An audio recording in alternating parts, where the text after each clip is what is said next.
Move too much because I don't want to be out of the picture. That's good. We'll get into a little bit about the Fortins and so on. This is Calvin Castine, and we're coming to you today from about, I'd say 14 miles or so from my home. We're in downtown Hemmingford, and we're talking to a man whose family has been in Canada for 10 generations. Your name, sir? Oh, my name, Gaetan Fortin. I was born in Hemmingford, and my originate of the family is mostly Napierville, and then before that it was Saint-Joachim and Saint-Anne-de-Beaupré near Quebec. They came in Canada here in 1635, and since that we've been all over Quebec mostly, and some in the United States too, Plattsburgh, and we're in a country right near border of the United States. Now, do you know Mr. Jean Lebrun from Lacole? He did some genealogy for my family. I think he traced my mother's family, the Trudeaus, back to about 1667 or so. So it's very interesting once you get into genealogy and find out your roots. So you said you not only found out your roots, but you can say how many Fortins there are right from that first person, all the way back, right? Oh yes, all the way back from 1635, Julien Fortin. We're now about 3,500 throughout Canada and United States. So multiplication by 10, when in those days they had 8, 9 children, but today we're dropped down to about a couple. Well, my mother's family, there were 19 born. They didn't all survive, but 19 of them. So those French Canadian families can be very prolific at times. And Fortin is a name that's not uncommon in our area. First of all, if I should mention Fortin Trucking up by Blackpool. Yeah, Fortin Trucking, Blackpool are cousin, and in Plattsburgh, Dave Fortin son, the oil dealer. They're our cousin too now, because uncle passed away a few years back. And somebody that I'll be seeing a lot of very shortly at the Seton Catholic soccer games, Brother Raymond Fortin is also your cousin. He just came back from Rome. Yeah, Brother Fortin went this summer visit Europe and passed by Rome. He's at the MAI in Plattsburgh. Yeah. So the Fortin name is very well known and widespread throughout our area of southern Quebec and northern New York. Now we're here because Mr. Fortin has an unusual and fantastic collection. It's a museum of Hemmingford, and this is all your personal property you've collected over the years. Yeah, I collect this there for the past, well, I'm 65, so let's say 50 years. And I was lucky to had a father and an uncle that was established here around 1924, Uncle Leo, and my father around 1929. They were the bakery men. So those Fortin bread that used to deliver over in the New York side, that was your family? That's another cousin. And because across the street where they had the bakery, there was this office of Martin B. Fisher, who was Secretary Treasurer of the province of Quebec under Duplessis in 1936. But because he was a member of Parliament, he didn't have time to take care of his office anymore. So he asked Uncle Leo across the street, he said, would you buy my feed store? And because I'm in Quebec, I don't have time to take care of it. So Uncle said, I'm going to ask my brother to see if together we might be able to buy it. And that's how this affair of contractor and business started back in 1936, 38, 39. And they bought the feed store of Martin B. Fisher. Then Martin B. said, I might be the Minister of Finance, but I got money to do work in the country. But I got no contractor. Would you build road for me? And that's how the Fortin started to build a road back in Hemmingford here.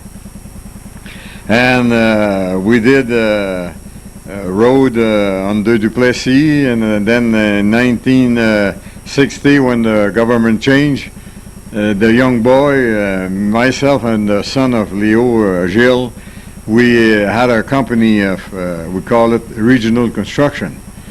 And we never had a contract under Duplessis. But when he disappeared, then we came out of the shadow and then we started to work too. So that's how the contractor and thing like that went.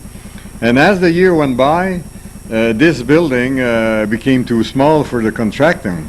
So we moved it back a couple lot, built a new garage. Then after that, the new garage didn't come big enough. We built another one further back again. And this one became a warehouse. But as the year went by, we moved to Valleyfield, to a bigger place again, with stone quarry and asphalt plant. So I bought this section here, this warehouse, and remove all the parts from it and return it as is original thing of the feed mill of Martin B. The room behind me was the office of the minister when he came in Hemmingford during the weekend to do his insurance affair, and at the same time deal his MP for the county. And I reconstitute mostly the building as it was during the 30s. But inside this building now, I collect a few things of every company or general store or family that had a workshop or something in Hemmingford, and the family disappeared or the business stopped and moved away, and I kept a little bit of a thing of the past in here. Now, is that why the businesses had to move away? Because you kept taking taking their stuff from them? No, because the family either stopped doing what they were or they changed name. I got some billing from the general store of Gaetan and Hine. And then after that it became Smith and Duffina. After that it came Duffina, and today is general store GM. So you got an evaluation of the same store with different generation of about 4 or 5 of them. Okay. Well, we're going to be going around and looking at your items. I just want to touch on one more thing here before I grab the camera and get it off the tripod. I first met Mr. Fortin several years ago in Moores, and see him once a year, and every year we're a year older when we see each other. He's also a judge for the fire apparatus at the Moores Labor Day parade. And how would a man from Hemmingford end up in the Moores? I think you have a little roots in Moores too, don't you? Well, the root in Moores is not only that. I think if we go back again, back in 1958, that's when we formed our fire department. And in 1961 or 62, under the Clinton County, we became mutual aid associate. And since 1960, we've been in a mutual aid with Clinton County. And in 1972, we decided to have the ambulance service too. So I've been in the fire department since 1958, and I've been in the ambulance service since 1972. And I've been fireman, engineer, captain, lieutenant, assistant chief, and chief. But now I'm going down back the aisle, and I let the younger one work at it. And that's how I end up there, past chief there sometime. Moores require the experienced men to be judged on 40 years of firemanship, you know. Uh-huh. Now, Moores also has another place in your heart because of something that happened in 1950. Yeah, 1950, I was here, and the local school there didn't go much any higher than 9th grade. But in Hemmingford, you got to learn English, and I rather, in those days, we couldn't go to the Catholic or Protestant school. We had to go to a neutral school, so I went to Moores, and I graduated in Moores in 1950. So I went a couple of years in Moores there as a schoolboy. So he's a Moores Central School alumnus. I know your cousin, Jean-Claude Fortin, who's probably running the company now. He went to St. Mary's and graduated in 1961 from St. Mary's. Yeah, Jean-Claude, same too, because his company deals as much in the States and Canada. If you don't understand the neighbor, you cannot work with them, so we got to learn English, you know. Yeah. I'm not a good English, but you get by? I get by. All right, we're going to get that camera off the tripod, and we're going to take a look at this collection that, when did you start collecting? Oh, I've been collecting. 40, since you were 15 or so, you said? Yeah, 50 years ago. And like I said, I've got the thing of remembering of a story that happened. I got a little bit of section of the railroad system. I'm not old enough to remember when the train of Hemmingford went to Moores, because it quit in 1924. Oh, really? Yeah. But I was born in 1933, so I don't remember that. But I got a picture of the train in Moores. I got a picture of the train in Hemmingford, the neighbor village, Barrington, and along to Sherrington. But today it stopped in Saint-Remy, doesn't come any further. But since 1924, it stopped in Hemmingford, and it quit here in 1957, 67. Okay, we're going to take a look at that and a whole bunch of other stuff, so stick with us.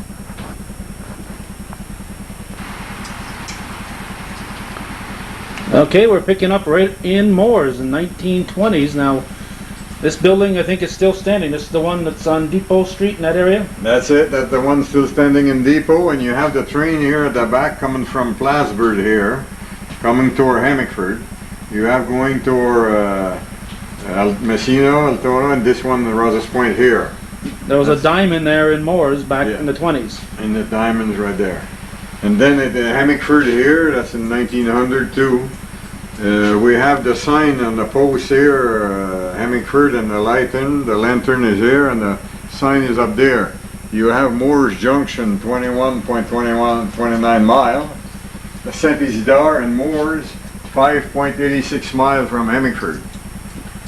And then the train went a little bit too fast in 1912. It flipped over in Barrington. That's about 5 miles north of Hemmingford. Flipped over. And then that's the Barrington station, about a mile further down where the accident happened. And you have another crossover railroad. You have the Hemmingford train going to Montreal, coming from Hemmingford. And then you got the Valleyfield going to Lacolle in Valleyfield. The Barrington station has been transported back in the 60s to the Saint-Constant Museum. Oh, good. So if you want to go and see a nice little railroad station, original as possible, you go at Saint-Constant Museum. And Saint-Constant is how far from here? Oh, Saint-Constant would be, let's say, another 25 miles north. It's right on the highway, Autoroute 30 there, near in Saint-Constant, near La Prairie there. Now, do you still speak in miles, or do you speak in kilometers? Yeah, I'm talking about mile there, about 30 miles. And then if you turn around here, you have the next station, which is Sherrington. You have Sherrington here in the winter, going toward Saint-Remy, about 6 miles north. That's where the rail stop now, and coming toward Hemmingford. Over here, you have it in summertime, and that's going toward Hemmingford here and Saint-Remy there. That's in 1910. The road was in dirt road coming across behind the station, but today the new road has been rebuilt, and the new road passes exactly where the station is today. Now, which train was it? The CN that went through Moores and came here? When we started, the railroad was built in 1852, and in 1852 it was the Grand Trunk Railroad. The Grand Trunk. The Grand Trunk Railroad system. Then it became, after that, Canadien National there, the Canadien National Railroad. These are the bulletin board that were in some stations. This one was in Saint-Remy station, the other one was in Hemmingford station. And also at the station you have the Canadien National Express Company, money order and sale here. You have some money order here of 1890, 1896, 1893. These are money orders that finally collect from an antique. Just scraps of paper that Yeah. Once they were cash for no value, but now they become valuable because they're old. Well, they're 100 years old, 105 years old. This one is 1896, 1928, 1893. They're around the 1900s, eh? Okay. Now these engines here, what are these things? This is my bicycle, 1936 bicycle. Is that yours? Yeah, it was my bicycle, 1936. And then you got the egg box that was shipped on a train. And the egg box are made of wood with a nail to lock it. And if you open it, you see all the egg shell. The eggs was in there. And this was all shipped by rail. So they want to break the eggs. And the box is locked with a nail in those days. That was then after that became carton, and you got the butter box too that was shipped on the train. This section was mostly the railroad. You have some old lanterns. Yeah, well, I got a Grand Trunk Railroad, and then you got the switch lantern left, a few nail, and Canadian telegraph thing, and that's all left of the railroad. Railroad that exists about 100 years, and everything is disappeared. Right next to the railroad right next to the railroad station, we had the butter factory. And the butter factory in Hemmingford, we had our own butter. We call it the Wild Roses butter. That was done by Stewart and Fortin. And you had the butter pound, and you got Mr. Fournier and Mr. Stewart doing the buttering in the butter factory. Now, since this is a private museum, when are you open, Mr. Fortin? I'm open during Old Home Week all week, but the rest of the year I'm open on request. Because at the moment the museum is not, it doesn't charge nothing, and I have a little bit of work around, so, but any group or person wants to visit the museum, they may call, and on request I'll open it for them. You have the wall too, that we have all sorts of things on the wall, but if you look behind that, you have the tin. Yes, it's a decorative tin in those days. Today is wallpaper, but the wallpaper I don't think will last 70 years like this one. And even the ceiling too, you had the tin ceiling. The tin and the angle there too. Have you thought of taking the paint off in that tin? Or? No, I repainted it to have it nice and smooth. But it might be rusty a little bit here and there, but in those days they redecorate the house. There's quite a few places in Hemmingford already still decorated with tin, like the Dépanneur Louis at the corner there. It used to be the old post office, and the ceiling is marvelous. The ceiling, everybody go in there, they don't look at the ceiling, but it's a very beautiful decorative tin ceiling. I have too the old school bell of Hemmingford, the school bell that was on original school from 1892 till 1948. The school now become the Chinese restaurant in Roger Bar Salon. Now, where do the kids in Hemmingford go to school now? They have a new school right beside it. Also. But the old school was sold to Monsieur Filion to a cold storage, and they removed the bell from it. And the bell was lost for about 40 years, and I found it.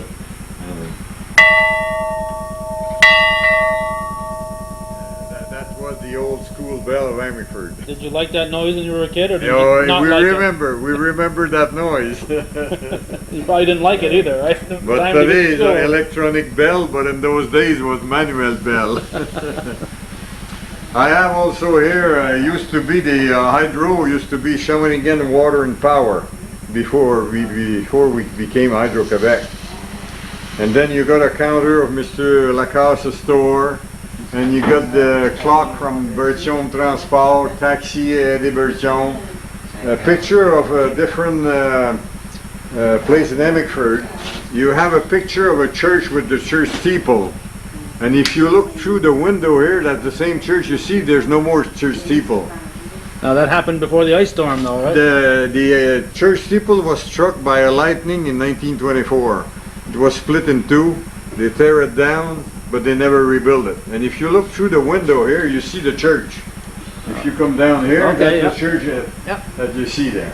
I see it. And there's You got the stop sign of the provincial transport that was the bus stop. bus stop there in town in the 40s, 50s, 60s. And then over here behind the door we got the custom. The Hemmingford Border Moors custom that used to be.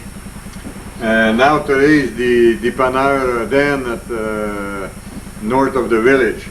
But that was the custom on the right hand side, but now they got a brand new custom in the middle of the road there. Yeah. These were the last three officers that was in the old building. Mr. Gallipo, Cathy Brownridge, and a young girl from La Colle. And then you got all the calendar of different years, 1939, 40, 41 of my father company I was mentioning earlier. Our first shovel up there in 1939. And you got the old farmer telephone. Oh, wait a minute, your first shovel, oh, right there, a picture of the shovel, okay. Yeah, the picture of the first shovel in 1939 that we had. A half-swing shovel, we call it. Now ring that phone again. And you had the old farmer telephone that used to have. If you want to call the neighbor, you ring it. But if you want to call the operator, you had to press the button and then you got no more bell. That would call the operator. Then the operator would put you to another line and ring the 2, 3, or 4. This one was 308, ring 12. That means at least you were 12 on the same line. Our phone used to be, I think it was 2 longs and a short. But my father's company was telephone 71. And here in the calendar you got 21 ring 3, the telephone number. This one here, General Store, Mr. Lacasse, was telephone 14. And you got Eli Simpson, phone 29. In those days, these were private lines. But when you had a ring 3, that means at least you were 3 on the line. Maybe 5, 6, because when you're on the hook, click, click, click, click, click, you heard it. Everybody knows what goes in town. Yeah, everybody knew. But just to explain to the people who didn't have this type of phone, on the party line, if it rang in your house, it rang in everybody else's house also. Everybody else at the same time. Each had their own, like a Morse code. Yeah. I think ours was 2 longs and a short. So yeah, well, 12 was 1 long and 2 short. When you ring 12, it's 1 long and 2 short. You know it's yours. Yeah. So this mostly here, section here, is mostly the office of the Martin B and things like that. Okay. We have a few pictures of Martin B. Okay, let me change my battery and we'll be right there with you. Okay. We have Martin B. Fisher with his provincial certificate that he was Executive Council and Provincial Treasury. That's in 1935, signed by Governor Patnaud. And Governor Patnaud, you have Governor Patnaud here. You have Martin B. Fisher, Maurice Duplessis, and Paul Sauvé. 2 of them became Prime Minister later on. All right, Governor. That's a term I'm not familiar with in Canada. Yeah, the Governor is the one that represents the Queen in the province. Okay. So he's authorized to sign the certificate that somebody become not only an MP, but a minister. Now, do you still have governors? Is that done away with? I'm not sure, but they have one governor yet to represent the Queen now. They still have that. But he doesn't do much, you know. Just a figure. Official, yeah. Yeah. And then you have the National Assembly of 1931 of Mr. Taschereau. And if you look all the province MP, and if you look under Huntington, it's Martin B. Fisher, and if you look under Three River, it's Maurice Duplessis, who became the Prime Minister after Taschereau. Now, is this the Taschereau that the boulevard's named after? The boulevard is named after, in La Prairie, there Boulevard Taschereau. And you have here the National MP, the minister, with Maurice Duplessis and his minister, the cabinet of 1936. And then, like you said again, we have all sort of old calendar. 1952, 1935, Ben Berthiaume, the Esso service station. And you have Magazin Stringer in 1935, calendar. And like I was mentioning, this was the feed store of Martin B. Fisher. And the farmer come at the village. And this was an outside scale with the weight inside here to weigh the horse and buggy that when they bring their grain to have them mill, there was a mill here. And all sort of tools there. Is this where it was? Would they drive up right outside this window? It was here, but the scale was outside, but when they moved, they didn't move the scale. I kept the inside scale arm. These are old suction thing and air thing from the ambulance service. We have the moving camera of the parish hall with the wheel of fortune, and we have, if we turn it around here, we have the Dr. Abraham, the local doctor, the scale and the table, that examining table of the doctor. Dr. Abraham was here from 1928-29 till 1948, local doctor. Okay.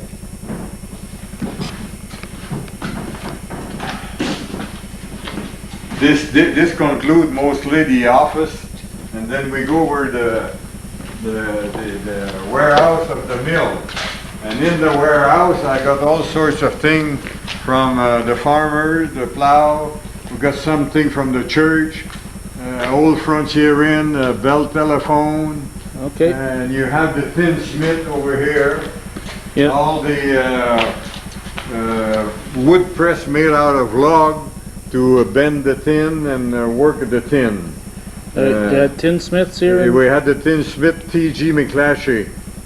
Was the hardware merchant tinsmith. Telephone. Telephone. I have to take a break. It's whatever his ring is, it's ringing in. Yeah. We took advantage of that phone break to come outside for a few minutes because the rain has let up a little bit. What the heck are we looking at here, Mr. Fortin? Well, I built this fountain with an hydraulic wheel to represent that in Hemmingford, back in the 1820s, there was 5 hydraulic wheels like that operating sawmill. And 4 of them were in the springtime because they're small water course. But 1 of them was operating year-round. That's how they had power to saw the wood that they were cutting during the winter to build the first house in Hemmingford. So that represents the hydraulic power that was in Hemmingford back in the 1820s. Through the wheel there you see a bridge, which is a replica of the covered bridge that we still have here about 22 miles west of Hemmingford, the last one left in south. They call that at Powers Court on the first concession, just below Chateauguay, New York. If anybody like to have a look at it, there's it's an historical site where the bridge is. The bridge that you see through there is only half of the bridge that's on the site, because it's a center pier and there's 2 half exactly the same as that. Is it near Huntington then, or what? That's near, between Huntington and Chateauguay, New York, on the first concession, which first concession is a road that followed the border 1 mile north of the border. And it's about 3 miles west of the road between Chateauguay and Huntington. That's where you could be able to see the covered bridge. Okay. And as we come along here, you see the whole mill, and then at the bottom we gather here and we see I got some fish and turtles. You see a turtle under the log there? Yep. And I have the fish in there. They're very, very friendly fish. They like to give kiss, you know. So they're Japanese koi, and the fish are very friendly, see? And these are shibun fin, and you got goldfish. The Japanese koi will come about 15 inches, but the goldfish, 6-7 inches, that's their maximum. The goldfish won't come any bigger than that. Where do they go in the wintertime? Oh, winter time I have in my garage here some aquarium, and I store them for the winter. The turtle goes into bathtub and they hibernate for 3 months. They won't move for 3 months. Wow. And but in the springtime they wake up and everything is nice. So that's mostly the fountain, and the bottom one here is where you make your wish. I don't see a lot of coins in there. Oh, a few penny here and there. Who collects those? Well, I got a little pot and I turned that over to association, but there's not much. Just a few wish a year. I have here a funny stone. It's a stone that they carve in the stone. They carve a sink, a double sink. There was one sink a little higher than the other one. You got the soap, and this was going out. This was the house. But this stone is a special stone. We call it a fossil stone. And the fossil stone you see in here has been broken, but you see a little fish here, a little fish there. You see a star. These were clay that jam out and made out of stone, but they call that fossil stone. This was my great-grandmother, my father's grandmother's sink in the Rang des Patriotes in Napierville. I found that and I brought it back here because it's a souvenir of the family. Yeah. And then if you look further down, you got the church Steeple Tip. It's a church steeple that the father decided to change in 1977 because they claimed that the tip was rotten and they were afraid to climb up to paint it. So they decided to cut 18 feet of it and put a new tip. The cross that you see on top of the tip doesn't come from the tip. It comes from the back of the church at the end of the roof. And you see there's a pick at the end. That's the one that had the rooster on. But the rooster's gone to see the chick and never came back. And then after that you got the railroad system. The last railroad that we had north of the village here, 5 miles, the train that I was showing you a little earlier from Valleyfield to La Colle. When the bridge was thrown off his pier by the boat, they rebuilt the road, but they never rebuilt the railroad, but they had to remove the railroad from Valleyfield to La Colle. The CN gave me the light and the box there, and it's a thing of the last railroad of Hemmingford. Like I was mentioning before, everything in the museum had to have a story. And if we see in the back over the car there, we see the fire station of Hemmingford of 1884. Now we're going to go into the fire station. Okay. Now this little cart, that's what's that little cart by their tracks here? That's Napierville first pump. That's an 1832 fire pump, fire tub pump. The first way to fight fire was bucket brigade. The second way, you had to empty the bucket in the tub, and then in the tub you pump. 4 men at each end pump, 1832, and I've got a record established in Schenectady back in 1985 of 97 feet 4 inches throwing water with that. I came in second. You have an old fire extinguisher. And here, over here, you have the replica, one of the 800 posts that was broken by the ice storm of January. This post was taken off from Covey Hill Road, and I kept it there as a souvenir of the ice storm that we had in January. Well, let's hope this is the last one of these you have to get. I hope we don't see any more of that. Old extinguisher. hole extinguisher, and you have a hose carrier. Everywhere you look here, there's something interesting to look at. It's always something. The building itself is original, eh?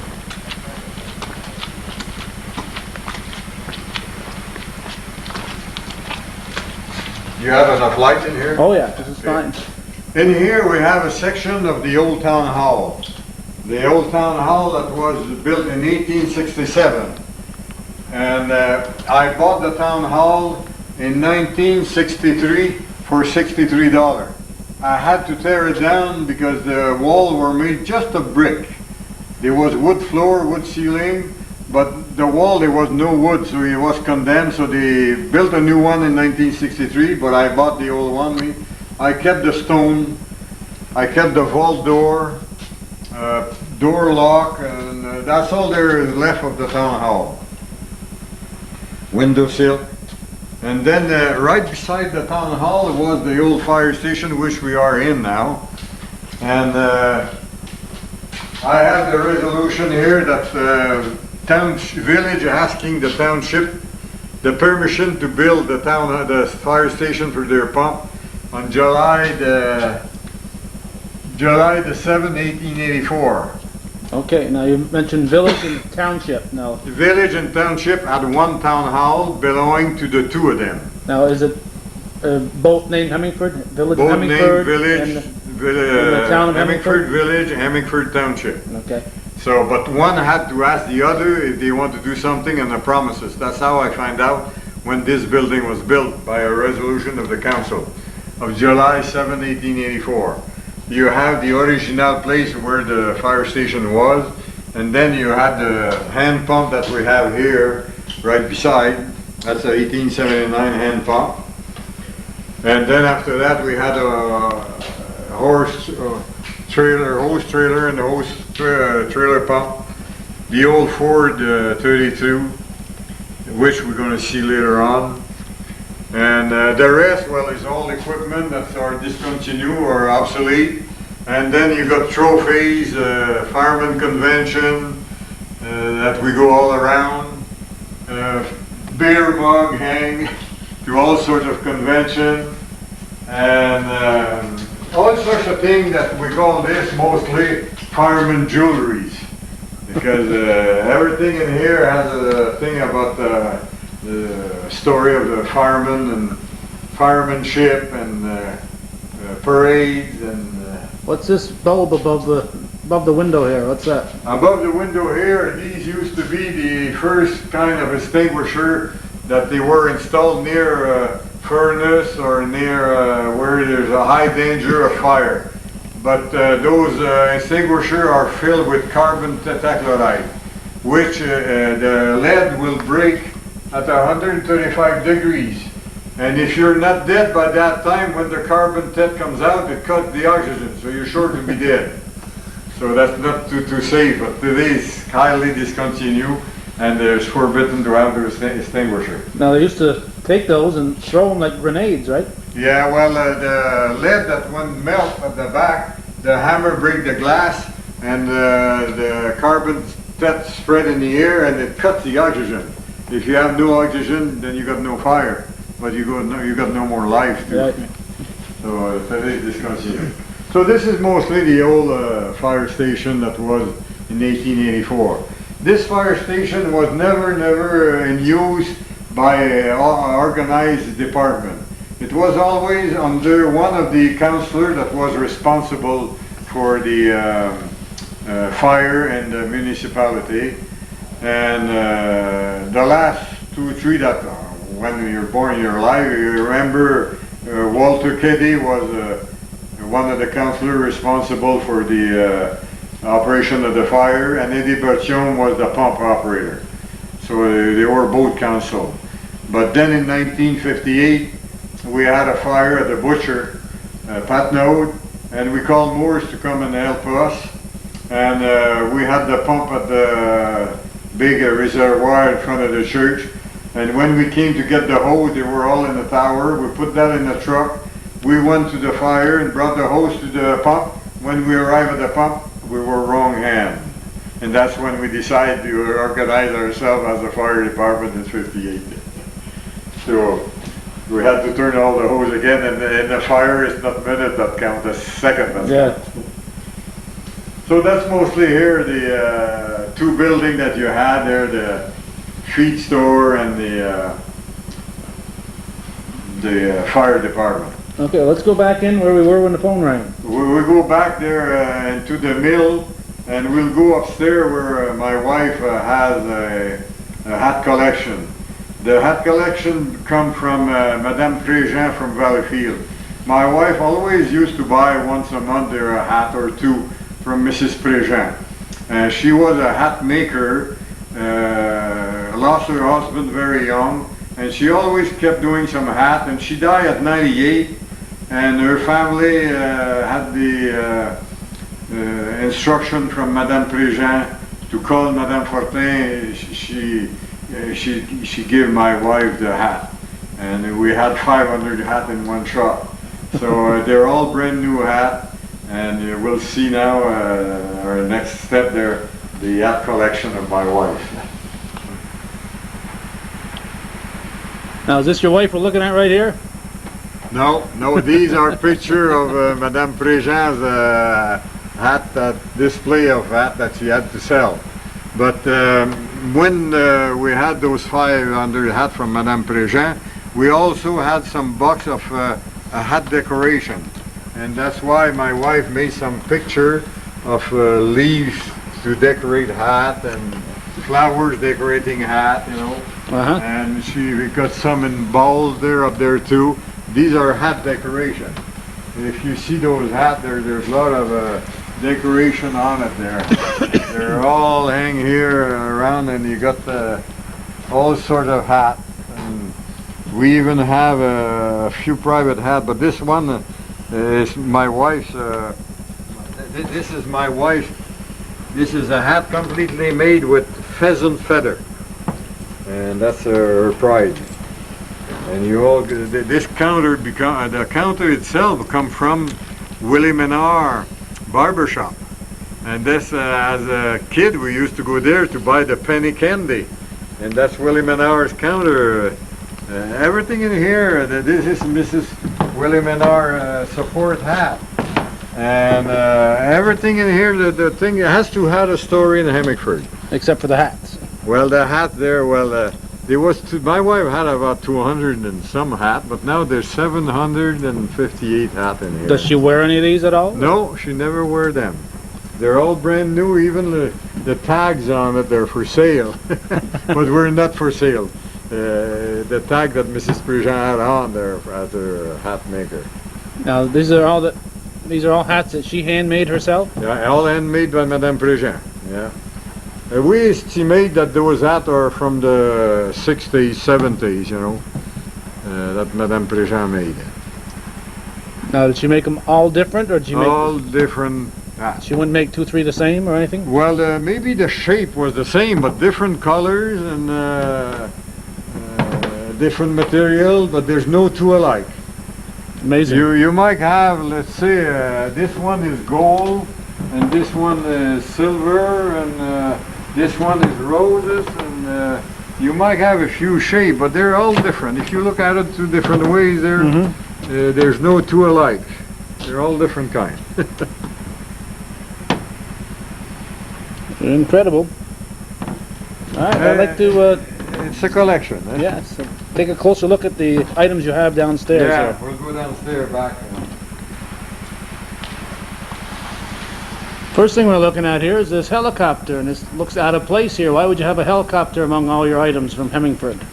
Well, I used to be a helicopter pilot from 1975 to 1987. This is a Jet Ranger Bell 202, but I was flying a used 300 Model B. And I flew from my job to another job because I had an excavation company that was digging open drainage to farmers. And as you know, we started the ditch maybe at the road, but by the end of the day, we're at the end of the farm.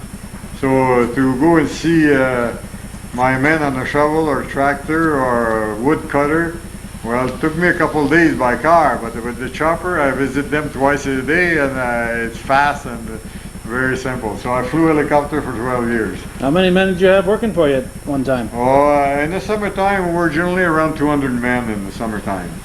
But during the winter, we kept about 30, 35 for road snow removal affair. But in the summer, with the asphalt and crushing and excavation, we run generally around 200 men. But quit everything, retired that in 1987. And now I'm just doing a little bit of work for my own pleasure. So is that company still going? No, it's still going, but not under my own property. I sold it to a company in Terrebonne there, Beauval Construction. But they run under the name I had, the original construction. You have a section here of the church. Our church was celebrating its 100th anniversary in 1984. The building. The church itself, the first church was built in 1832. But they built a new church in 1894. And incredible, I was one of the warden of the church, and I wrote the story of the church in 1994, and I found out that the church was built in 1894 for $9,000. Today, just one window of the church worth over $35,000. Those glass work. But I don't think we'll be able to rebuild it for that price. No. But Saint Romain in front of the church was changed in 1984 because Saint Romain was wear out by the time. And then they modified the church inside. I got a few church bench. Like I was saying, they changed church steeple tip. The crane were moving the tip from the church. I got the way of the cross. They used to have a light, but they removed the light, and I kept one of the light. The thing on the cross, a few things from the church. Behind you have all sorts of farmer gathering, their scale, horse digging bucket, barrel squeezer, ice Tongs. That thing right there with the wheels on, I didn't like that when I was a kid. Yeah, well, that's a hard pushing lawn cutter. You have a wood pump, a steel pump. We have upstairs a wood pipe. I've got the lathe here too. It's too long to bring in here. I got the lathe that they were in those days back in the 1800, making wood pipe. There was no plastic, no steel, so they were making wood pipe out of cedar. I got the lathe to do it. But like I was mentioning earlier, this is T.G. McClatchy's hardware that became Girame Priest, and that became Henry Perry, and today's the Hemmingford hardware. So all those things, 100 years, you had changed 3-time names, 4-time names. But these are wood press to bend the tin, thing like that. You have an 1860 tin cutter to make round tin. What's this big Champlain here? What's this? Oh, these are beer, Champlain porter, beer and porter. And you have here a 1.5 horsepower. They put a dog on it, or goat, and this will generate the power. If by going on top of it, you see it start to go down, and then it starts to turn. And that's how they would pump water or make a running thing. So we could say this is one of the first motors. And then you have a farmer grain grader. The grain grader, you put your grain on top, and it would come down there, and then it's classified, and it's a grain grader. You have a whole bottle there too of different kinds, a milk bottle, beer bottle, medicine bottle. And then you have here on the wall there the 1938 first grade gas was 75 octane. Today the first red gas is 95 octane. But in those days it was only 75.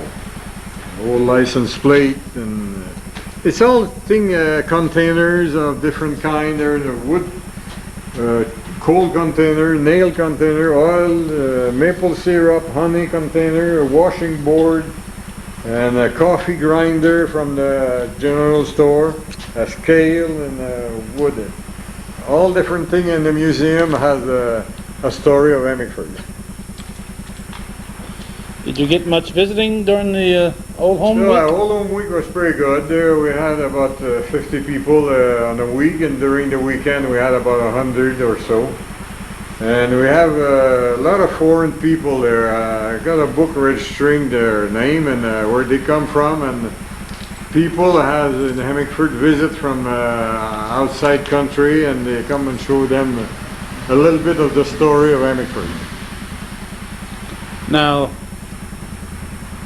you mentioned to me while I was taping the parade that you mentioned it again today.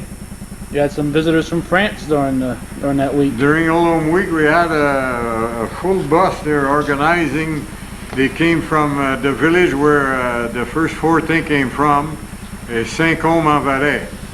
And there was 6 or 7 family that came in Canada here in the 1600. And you have the Gaetan, the Fortin, the Bouchard, the Dozier, and there are different family that came and settled in Canada here, La Nouvelle-France.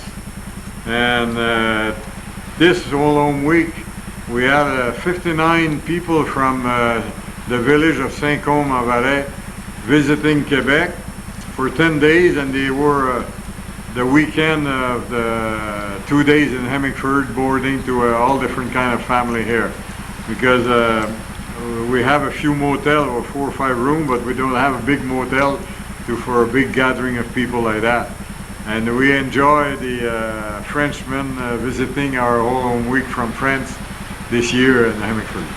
Do they talk funny though? Is it sound different accent? They talk about the same as we do, but a little accent, but sometimes they're talking too fast. And they have some French terms, like we have some French terms, they're not the same. We call them real Frenchmen, but we're Franco-American. So sometimes we let go an English word among the French word, and they say, "What's that?" So we enjoy very much. Me, I had the Aubry family from Saint-Côme-de-Valais, which is the car dealer down there. We have a Hawkins garage here in Hemmingford. Ross. But Mr. Aubry is the 3rd time he come in Hemmingford, so I knew the guy, and I went to visit him in France too. So we have good relation there with that village there between Hemmingford and Saint-Côme-de-Valais. We enjoy very much. All right, so you have Hawkins, or was that Ross Hawkins? Ross Hawkins garage is the car dealer. That was a GMC is dealer here in Hemmingford. There's a man who got around a lot of different places yes. over the years. Now, I noticed over here you had a cockshut dealer too. Do you have anybody selling farm implements anymore? Or? Well, no, but the farm equipment now are mostly sold in the neighbor village at Napierville. Napierville's got a few big farm equipment dealer now. In Hemmingford, I don't think we don't have any farm equipment dealer. The Sherrington, they call that the cooperative. But cooperative is established in Napierville, Sherrington, Saint-Rémy, and the people from Hemmingford go down there. They used to go to Jack Dragoons till the exchange Jack rate got out of Dragoon. hand. Jack Dragoon was the American dealer there. Yeah. But once the exchange rate got so far out of whack. Well, the money has been dropping quite a bit lately there, but I think they got some good and bad in that, eh?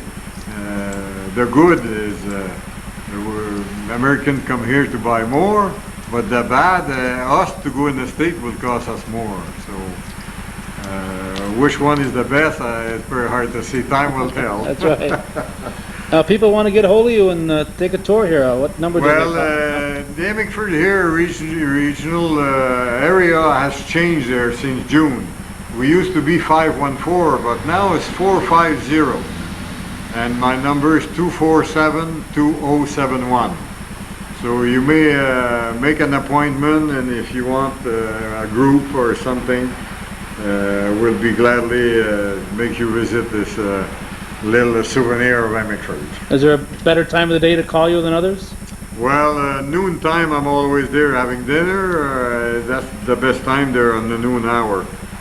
And Saturday, most of the time I'm always around there, so be preferable if you want to come down. The weekend is better time there. Hope it doesn't rain every weekend, but but generally by the end of August, the end of September, I generally take everything from outside, put it inside, because we're closed for the winter. The only thing you didn't see now, we'll just finish and I'll show you the old 1932 Ford. Okay. I think you already saw it in the parade, but I'll show it to you because it's not outside, it's inside the garage. On my name there, on the old Ford 32 there, I have the armories of the Fortin. That's the Fortin armories, and this is the Hemmingford armories of the village. You have the old railroad system, the Scriver residence, the milk, the syrup, the maple, and you have the goat or something thing. Now what's these are the armories of Hemmingford. Now what's that sticking up between the railroad These station? are United States, Canada and United States were right on the border. Oh, okay. That's the... That means that Hemmingford is a bordering town of New York State. Okay. And then you have the old Ford there, the old 32 there. Well, you say old now. This it's only 1 year older than somebody else in this room, right? Yeah. We always call it the old Ford. This Ford, this truck was in use from 1932 till 1958 in the city of Outremont. And then from 1958 till 1977 was in use in Hemmingford. So when you guys got organized, got serious in about... 1958, when we organized ourselves, Chief Warner was the first chief officially of the organized department. He's a past retired fireman of Montreal department. And Chief Warner knew very well the son of the chief of Montreal, Patty, who was the salesman at Mack Truck. So he told Mr. Patty, he said, if you ever find a nice, good second-hand truck, we would like to start a fire department. So we started that department in 1958. We bought this old truck for $1,500. But the municipality just spent $1 million on the sewage and the water work. So the 15 guy put $100 each. We bought the truck and sold it to the village for $1. So that's how we started this department in 1958. Now you mentioned mutual aid, and that has really worked well, hasn't it? Oh yes, very well. Mutual aid there, we are, I think it's 26 department in Clinton, 4 in Quebec and 2 in Vermont, all affiliated together, all under the supervision of the county chief control coordinator there, Emergency preparedness. Jim King. Yep. And the control department, county control at Plattsburgh there. Every time we have an operation, we report it, and we're very well good understanding between that. Now, was that a problem getting that through? I mean, No, there's no problem. There's no border when there's a fire or thing like that, and we're check at the border like we are any other stranger that goes in the state, but we're so well known around that they know we all got identification and all that, so it's very very well. The ambulance service now still operate in Quebec. We are under the provincial law now, but lots of time we have good coordination with the U.S. ambulance service. Some Canadian fellow are sick in the state, they bring it to the border, we pick it up at the border, we deliver it to the right hospital. Good coordination in that. Clinton County congratulate because he well organized. Especially, I could talk about it. It's 41 years I belong to them. So I hope you enjoy your day at the museum. So. Very much, yes. I know you got to get ready for bingo here. I won't hold you up too long, but you said the Scriber House, and I'm just nosy enough to ask what the Scriber House is. Used to be, we call it, in my day, the Scriber House was a Frontier Inn Hotel. Okay. The only place where there was dance and liquor in the town. But before the Scriber House, in 1867, when Canada was formed, Julius Scriber was the MP of the county of Huntington at the Confederation in 1867. And this was his private house. The Frontier Inn was his private house. After the Scriber disappeared, then it became the Notre Bouchard House. And after the Notre, it became an hotel. And too bad there was a fire in 1980 that destroyed the Frontier Inn and disappear. But we wish we could reconstruct it. But there's no way that was invested. There was no money available for that. And then in 1990, a second fire completely destroyed the house at that time. So today, too bad, like any big major fire, the property became a parking lot. So yeah, it disappeared. But now, where does Hemmingford get its name? Hemmingford, there were settlers from England. And in England, there's a Hemmingford that the people from there became here and established. But we had a lot of Irishmen too in the beginning of Hemmingford too in those years. And some people from Hemmingford left here to establish a Hemmingford in the state. But the Hemmingford in the state, they write Hemmingford only with one hem. But the England and Hemmingford here has two hem in it. You have a H-E-M double M. But in the state, the people from Hemmingford wrote it with only one hem. But they were established in the state. Where was that? I couldn't see exactly where it is, but I think it's in Wisconsin, that Hemmingford. That's where they established. But I couldn't see it exactly there. Okay, very good. And the story that I have is from Hemmingford, Quebec. That's right. Well, thank you very much. We appreciate you giving up your Saturday morning to Well, it's give too us the bad story. it was raining, but weekend seems to be for that. Yes. At least it wasn't ice, right? Yeah, well, no, we don't want no more ice. I remember the ice storm that we had back in 1961, February 26th, but the power were out only for 4 days. That was just peanuts. Yes. Thank you, Mr. Okay, have a good Gaetan day. Fortin. Bill, and I thought you were coming down this way. I am. I'm going to make my way down. Oh, okay.